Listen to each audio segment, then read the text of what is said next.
Thank you, April, and welcome, everybody.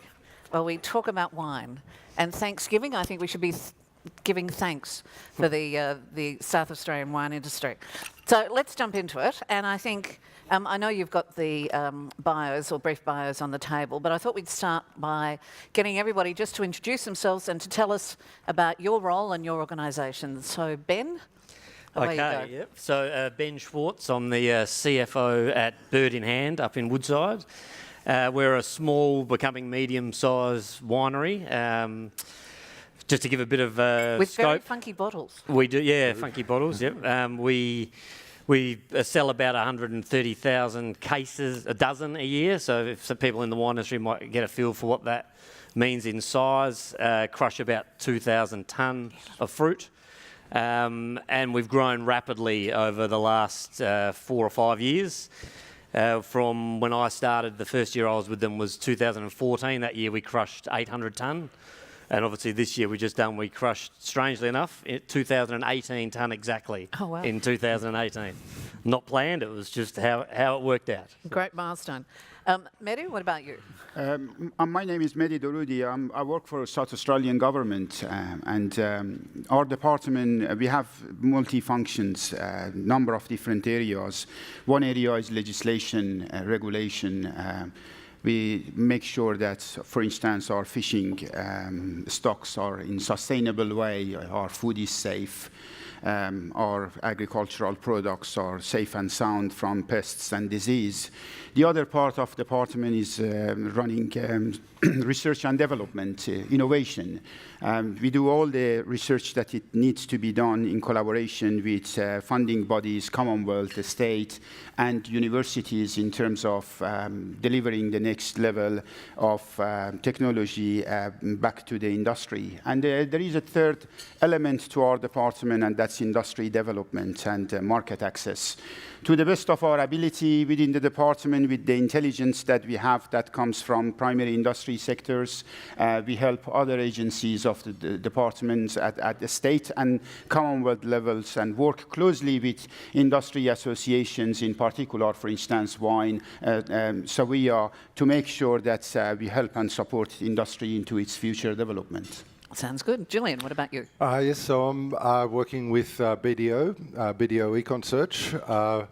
We were an independent economic consulting business, focusing particularly on in the agricultural primary industries. Yep. And 18 months ago, we were acquired by BDO, so we're now trading as BDO Econ Search, and we're a small group within the advisory line. BDO, as I'm sure most people would be aware, is a traditional accounting, financial management services company, and as well as the tax and audit, they also have a significant advisory line within that. And so our economics group is within the advisory group, and I'm director of that group. Okay.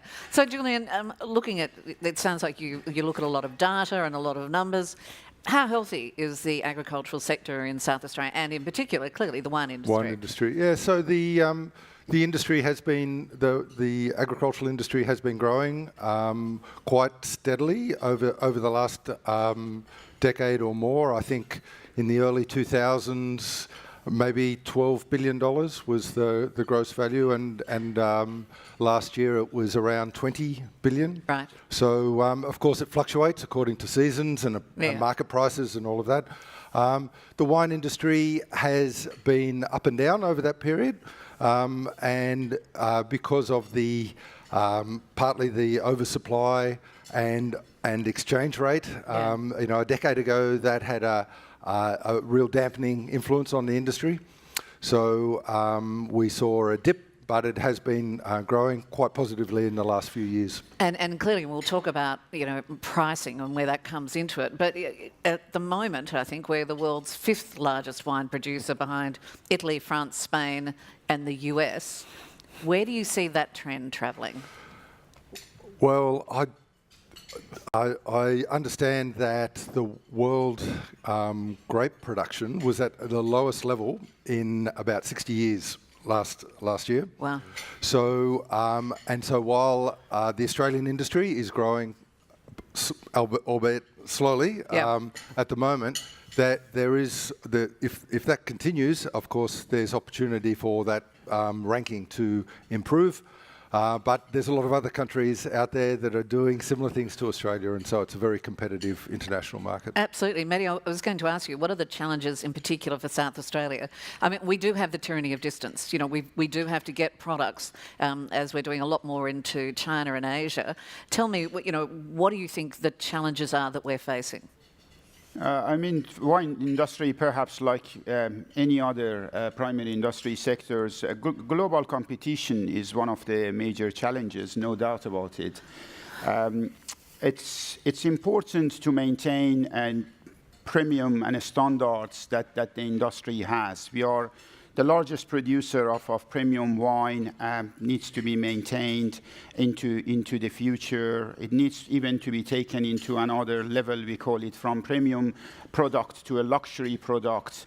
How we can achieve that, how we can create an environment to bring further investment back into the States for the future development. Challenges also that we have in terms of the growth if we are thinking about volume scale, it's so where the water is going to come from, how it's going to be managed. Similar to other industries, sectors, how the cost of production could be better managed and make it more efficient production.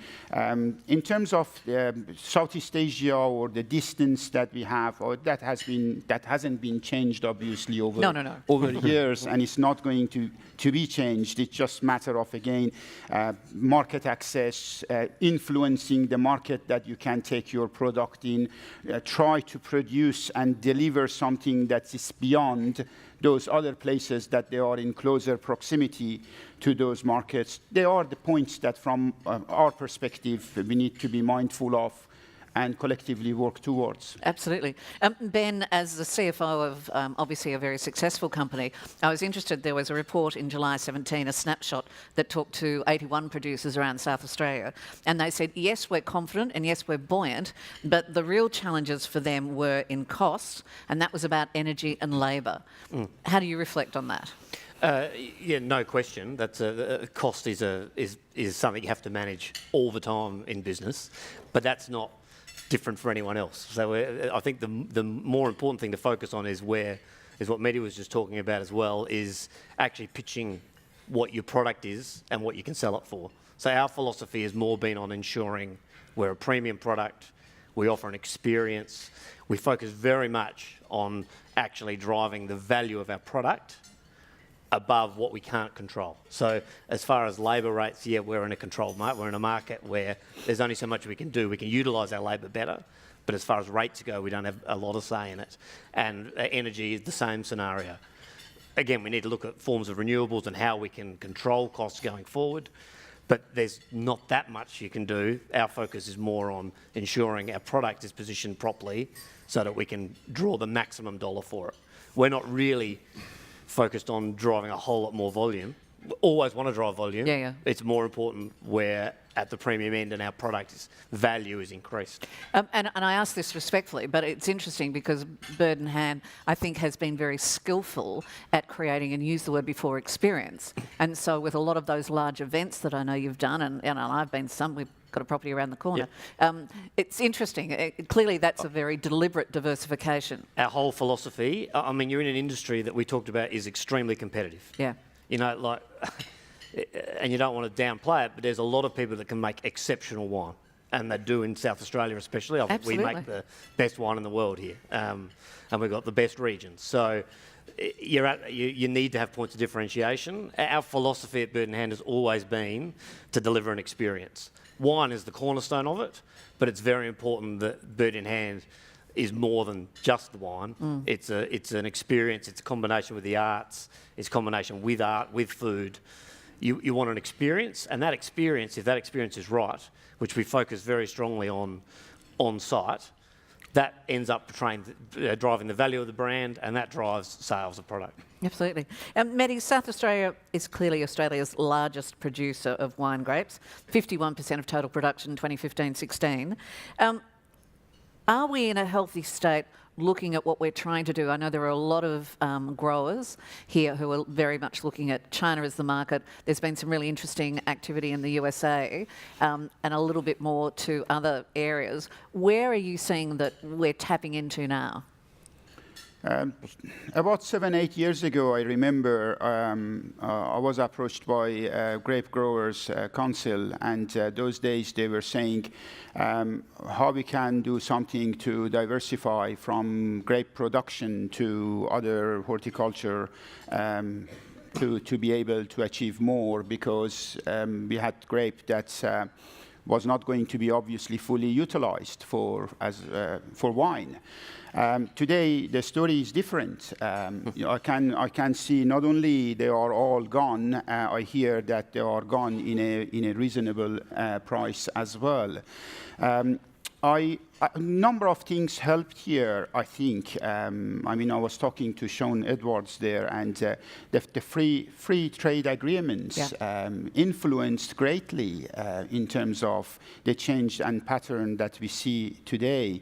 On the figures, just to add what Julian said, I understand about $1.4, $1.5 billion export value we have for our wine for the last statistics, 2016, 2017. And I was advised through our department, we do a scorecards for different sectors. It's on our website. If you go, you can see wine, find one for wine. And they say already for 2018, it has increased to perhaps 8 billion. Yeah. There are promising signs, no doubt about it. The level of investments in certain parts, from Barossa to McLaren Vale to Clare Valley, you can see a number of projects are getting good legs and getting up going. It's just a matter of keeping the momentum, but how to keep the momentum. Not only industry drive and insight is important, I believe government policies, both at Commonwealth and the state level also are important. How we can bring, for instance, as an example, $50 million one-off investment of Wine Australia towards better future for the industry. How we can use, we have within our own state government $1.8 million investment towards wine sector per year. We call it South Australian Wine Development Scheme. Yeah. How some of those could be utilized really to take us in this journey. In shortly, I think it's in healthy situation, but again, the momentum needs to be kept up and work. That's exactly what I was going to ask you, and it's a bit of a Dorothy Dixer, but do we have to be careful that we don't fall into a bit of a false sense of security, that we do have an enormous share of the market, that we produce some beautiful premium wines? Do you think, and I think with those who are sitting on the stage, but there are lots of people, who want to throw some grapes in the holiday block down the back and have seen it done on the telly, and it's really easy apparently. But do you think we have to be careful about a sense of complacency? Yeah, one thing that Medi was talking about was some of the industry support that government has provided in conjunction with industry investment. And in the past, a lot of that support has been on the production side, and now there's a lot of focus on developing markets. And so, obviously, if you're going to increase your supply, you need to be able to sell it somewhere, and you've got to maintain those price points. So, some of the marketing initiatives into the US and into China, but also with wine tourism. So not exporting, but getting people to come here from outside. So it's a sort of tourism export associated with the wine industry. Yeah. Ben, I've got to ask you, wine's been around for a long time and it's fabulous, but the new hip thing at the moment is everybody's doing a distillery. It's a distillery of some description, and they're popping up all over the place. And wine drinkers, young people, are particularly fickle. What's your thoughts about how that may or may not impact on the wine industry? Yeah, look, And don't tell me you're building one. no, definitely not. No, we're very much focused on wine, very much focused. I think you've got to focus on what you do well. Yeah. There's always going to be competition in this industry. It could be, and it's moved between gins, as we're saying, distilleries. It could be craft beers. The key is make great product, back your product, focus on what you do best, and do it to the very best of your ability. I think what Julian's talking about with investment and tourism is a major way that this industry can grow and contribute even more. I think we're seeing it already, but there's a growing momentum towards the art, wine, travel market, and I think it's endless opportunities, especially in South Australia, where we do it so well. And look, and I have to jump in here with a particularly personally invested sort of point of view, because I wonder how much our governments and our local councils are embracing that. And I've got 100 acres at Woodside around the back from Bernard. And I was in there the other day looking at a development application for the chap next door who wants to do a cellar door, lovely for him.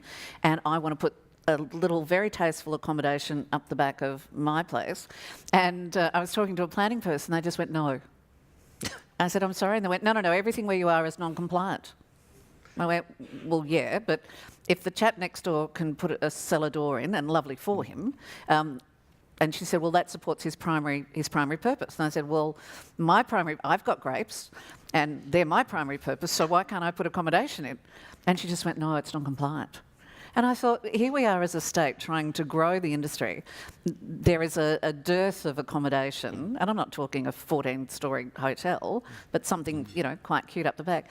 And I thought it just beggars belief that at every state, now I will argue it because that's me, and maybe eventually we'll get a win. But we'll support you legally. Yeah, thanks for that. You come in behind me. Yeah. But I just thought those sort of things, we talk about growth, but when you get down to the tangible of this is what we want to do, Maddie, is that potentially, well, you can't say because you work for the government. Yeah. What about you, Julian? Not the council. You don't work for the council. I was hoping you are not going I'm to hoping say that'll get anything. back. What do we do? To be honest, I'm not qualified to answer that question. It was personal, wasn't it? Yeah. It's, but to me, every development needs to be on its own merit-based, assessed. Proposals needs to come in. People need to assess that. All right, moving on, Maddie. Ask me something else. But Julian, is that, and look, and that's a very personal tale, but is that one of the challenges, that to get the appropriate growth, that we really do need a fully coordinated approach? Yeah, I guess it's a good example of where you do need coordination across different government departments, and things like having a strategic plan for the region, and all of the things that need to feed into that is very important. And yes, it's difficult when these regulations have been in place for a long time, and you've got different levels of government that control different aspects to bring that coordination. Yeah, and I think apart from being short and argumentative, but what I am hearing is that we do have a plethora of good wine. We have to do more. We actually have to work to value add, because God knows the hunter's on our tail, Margaret River's on our tail. Yes. Maddie, can I ask you about innovation within the wine industry? What are you seeing and how important is it? Again, I believe it's important in any industry. I just would like to share an example of another sector, tuna industry, for instance. Tuna industry was one of the most perhaps profitable businesses in South Australia, as a matter of fact in Australia, for many, many years. And millions of dollars, were made out of that fishing practice, until about 20 years ago that there was no more margin of profit whatsoever in that.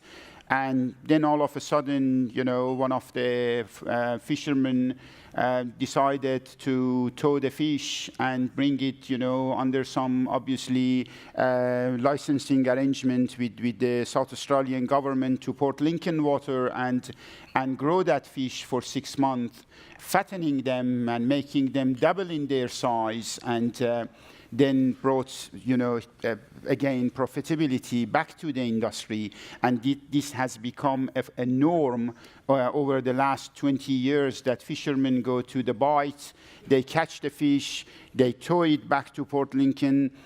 For 6 months, they feed them sardine, and we have a beautiful source of sardine in our own water again to catch and feed tuna. And double size, double price. It was not creation of a new jacket in terms of new piece of disruptive technology. It was a different way of doing something that maintained, continuity in that industry. When it comes back to technology, I have to put emphasis on that as well. We hear a lot of buzzwords these days, artificial intelligence, machine learning, phonetics, blockchains. All of these things are happening very fast, and are changing things that are happening around us. It's important. That comes back to the first initial question, Lee, that when you said what are the challenges, I believe one of the challenges also for our agriculture sector in general, wine sector in particular as well, is how we keep up with the technology and innovation. Where the future investment in R&D is going to come from, under what processes. We do have processes. We do have Wine Australia. We do have levies that are back. Our own department is in collaboration with Wine Australia now, over a $6 million research program just to work on a specific disease of vineyards in terms of wine. All of those, how collectively we need to work towards making sure that not only we do the research or innovation, how we are going to implement it and make the change in our practice, either by commercialization of that product or a transfer of technology or change of practice. They are all important matters around us. But Mehdi, I do wonder too whether there is a challenge, particularly in wine. It's such a romantic industry. There is so much tied up in the storytelling, and you travel through France and those wonder. Is there a danger that we could lose some of that heart of winemaking by becoming too automated? What do you think, Ben? I don't really think so, to tell you the truth. I think there's part of the cornerstone of wine is the history, it is the hands-on, it is how it's produced, it is the romance of it. Now, there's a business to run around that. Spoken like a CFO. Which is different, but that's never going to go away. Well, if it does, the wine industry is losing its mojo, because that's what makes wine. It's more than just an alcoholic drink. It's a way of life. It's an experience, and that's the great thing about wine, and that I don't think that'll go away. As I said, if it does, we'll all be drinking gin.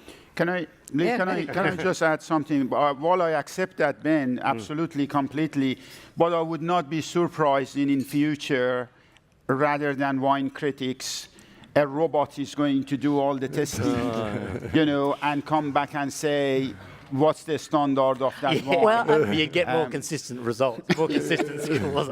I have to say it's interesting because having been to Cité de Vin, and where there's the holograph of the man going through the tasting, and you're sitting at a table with a holograph, and I thought, is that the future? Is that what we're going to be seeing in cellar doors around South Australia? I certainly hope not. I think with the one of the things about the wine industry, and particularly in South Australia in the wine growing regions, is the number of cellar doors, the number of winemakers, the number of small businesses in those regions in one industry. And so there are families or there are businesses associated with each of those. Yeah. And you think of any other product, any other food product, there's nothing like it, nothing to compare. And so there's always that personal connection that is possible with the industry. So there's that storytelling, that sort of artisan approach of. And so, Julian, when you look at the details and the numbers, what strikes you as either an upside or something we need to be wary of? Well, I think on the upside, there's certainly the outlook, as I was saying before, the outlook for exchange rates is quite good, as in it should. the outlook over the next few years, that it will remain around what it is at the moment. And if people who are in the industry or exporting at all will remember back to parity or better, I'm not sure if it's better or worse, but it was a good time to travel to the US, but not a good time to be exporting there. So at the moment, it's near a longer term average, around 70 cents, low 70 cents. And I think that provides some confidence for the industry. I think obviously the issue around the variability of production and the potential, as in seasonal variability and the potential for disease, and is always something to be wary of, because the industry is so brand conscious, and there's factors that might affect the brand of the industry and the product is always something to be wary of, I guess. So Ben, 2 words: yellowtail. Yeah. I look at the industry. Ouch. Yeah. Well, and the thing is, everybody's looking at China. Everybody's going, oh my God, there's so many people in China. And America, which is problematic for a whole range of other reasons in terms of which states you're dealing with. Yep. But there are winemakers or vineyards that want to churn volume. Do you have a concern, as somebody working with a premium brand, if that's what they think Australian wine is? Yeah, look, there's no question that was the perception, and still to a large degree potentially is. We do a reasonable amount of work now in the US. We're just trying to crack into the market. We've focused on New York first. Our philosophy at export's interesting. So, I mean, if I go a bit off topic. Please, I'm interested. Our philosophy more has been we want to be located in the great cities of the world, to use it as a marketing drive for our brand at the same time as trying to build an export market. So how do you first knock on the door and go, here's a map, here's a pen, I want to have our wines in New York? How do you do that? Yeah, okay. So we did that, number one, with some collaborations with people not in the wine industry. Right. So we looked at building partnerships with influencers and people that we could immediately go in and just, we had to then find someone to take the wine in, but if we could go in and say, we put a party on in the Hamptons with some Victoria's Secret models, and as you do, and framed it up that we're going to shoot our product and have our product there just to get some. It's a bugger of a job you've got. Just to get. It is a bugger. Yeah, we don't do that very often, and I don't go very often. But the whole focus of it was to globalise our brand even before we were there. Give it some focus. We then spent a lot of time. I'll be honest. It took us. We went through 3 different importers to try and find someone to align properly with us, and that then could hook into the right distributors, because obviously the market's very difficult. I was going to say, and even apart from the marketing, is the palate appreciative? Oh, the palate in the US, yeah. I mean, it's a global market. They see a lot of wine. They understand. I mean, there's an understanding of wine. Yeah. But New York's a better place to go into to start, because they don't really have their own. I mean, there's a little bit. Yeah, not much. But they're not parochial. You'd find it very hard to go into LA and start, because you've got their own wine industry. So very hard to get in there. In New York, you're fighting French wines and very competitive, but you only need a tiny little niche. So it's taken a while. We're starting to build some momentum there, but our philosophy always was we'll use it to build the prestige of the brand, and then if we can sell some wine through there, very well and good.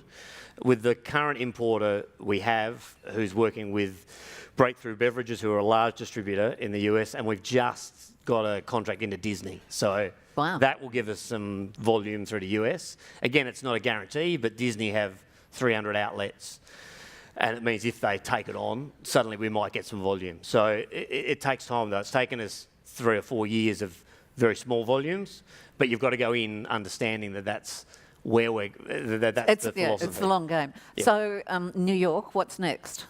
Well, we've done New York. We've got a little bit in LA.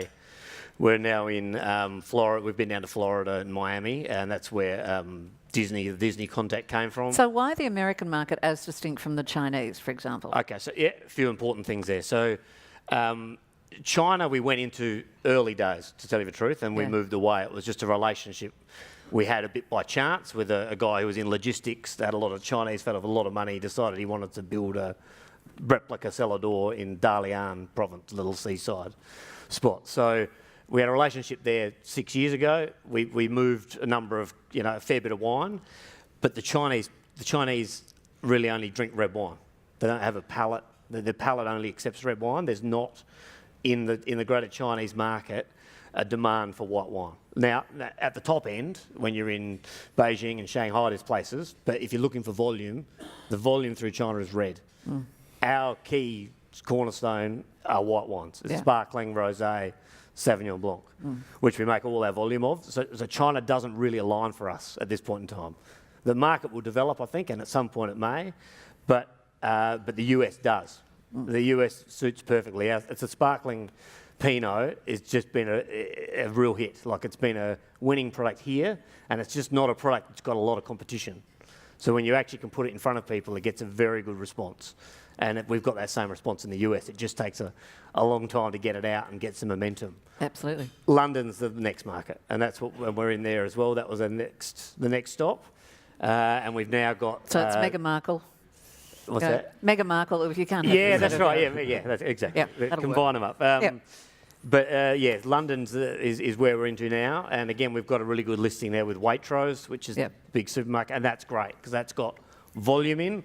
The challenges in the UK are different. The challenges in the UK are price. The UK is the wine market's very price sensitive, very hard to command a price in there. So it's much lower margin. Exchange rate's helping a bit over the last few months. But and nice and close to France, which makes it a little difficult. Of course, yeah. Yep. Julian, we've been talking about a sort of an overseas view. What about foreign investment? What does that look like in the shape of the potential impact on the Australian and the South Australian wine industry? Well, there has always been some foreign investment in agriculture generally, and that's grown in the wine industry and probably will continue to grow. I think in Australia it's maybe just under 10% of the wine industry is foreign owned, and that's pretty consistent with the rest of agriculture. Agriculture across the board is probably 11 or 12%, and that has been forever, 100 years or more. It goes up and down, but there's been a lot of investment over a long period of time, foreign investment. Do you see that increasing?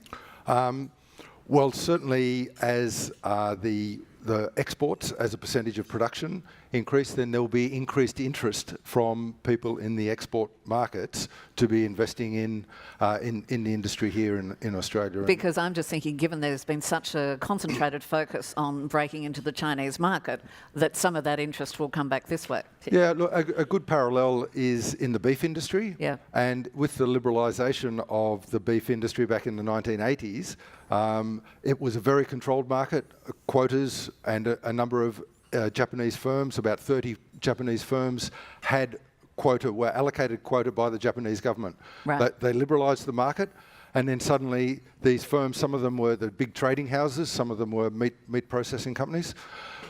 Suddenly they had to do something for their business, and they were losing a huge margin because the formerly protected market was now open. And so the responses by those 30-odd firms were quite varied, and some of them involved foreign investment. And so they would buy, both in the US and in Australia, which were the two main markets that they were importing beef from, they would buy into abattoirs, they would buy into feedlots, and in some cases sort of the grass-fed production system. So it really depends on the businesses in those countries, and then what's the culture and what's the ambition of those businesses. Yeah. Mehdi, a final question for you before I have to wrap up, unfortunately. And certainly I know an issue in the Adelaide Hills and around the corner is the Bird-in-Hand mine, and Terramin Mining, who have been pushing for a long time to develop a gold mine up there. With got lots of gold in there, just underwater. But it raises a really interesting issue about how do you and how should we juggle the demands? Can industries like mining and viticulture sit comfortably side by side. And I'm not going to ask you, Ben, because I know your opinion. Mehdi, is that one of the challenges? Of course, that's a challenge. When it comes to our resources, always conflict between the end users. It's not necessarily about just mining and agriculture. Publicly, it's known we have on Kangaroo Island development of forestry and aquaculture. That next to next, there is difficulty there. Years ago, BHP Billiton wanted to do a desalination plant in the Spencer Gulf.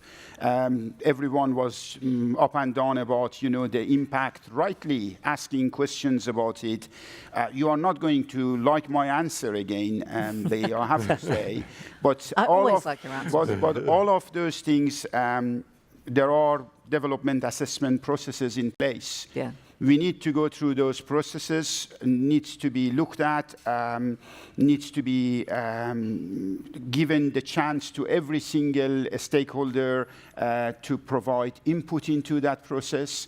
I can't say for sure, say no to mining or say no to petroleum in Bight, the BP initially and then the new company these days that is looking into it. All of these things generate wealth, bring economy, social opportunities. It just matters of that in what price, who is going to be impacted, what else is going to be destroyed or not. And it's very challenging. It has been one of the most challenging issues that we always in government had on our plate in terms of addressing and dealing with. Absolutely. Well, on that note, I have 1,000 other questions I could ask, but the clock is against me. Ladies and gentlemen, would you please thank our speakers? No, thank you.